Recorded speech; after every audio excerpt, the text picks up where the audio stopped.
Ininspeksyon ng Department of Agriculture ang presyuhan ng bigas sa ilang palengke at natuklasang may mga lumalabag sa ipinatutupad na price cap.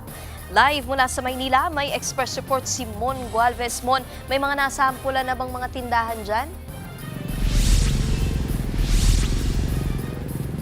Ay oo, Nikki, halos lahat ng mga bigasan dito sa Paco Market sa Maynila nakitaan ng paglabag ng Department of Agriculture o DA.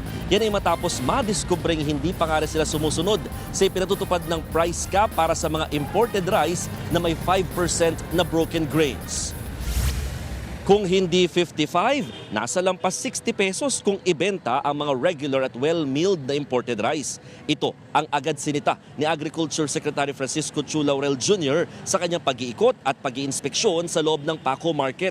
Lahat sila winarningan muna ng ahensya.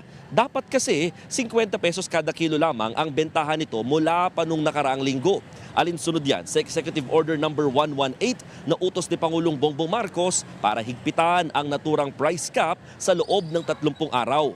Bukod kasi sa nararanasang krisis, mababa naman daw ang landed cost ng mga nasabing imported rice. Katunayan, naglalaro lang daw ito sa 37 hanggang 38 pesos. Kaya kung tutuusin, may kita naman daw ang mga retailers sa 50 pesos na price cap. Pero depensa ng mga nasitang tindera, mahal din daw kasi yung presyo ng mga ibinabagsak na bigas sa kanila.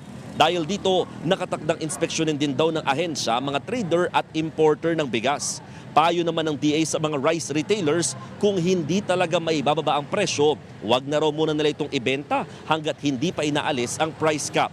Ang mga mahuhuli kasing patuloy na lalabag, pwedeng magmulta mula 5,000 hanggang 2 milyong piso. Maaari rin daw makulong ng hanggang 10 taon at maipasara pa ang kanilang tindahan.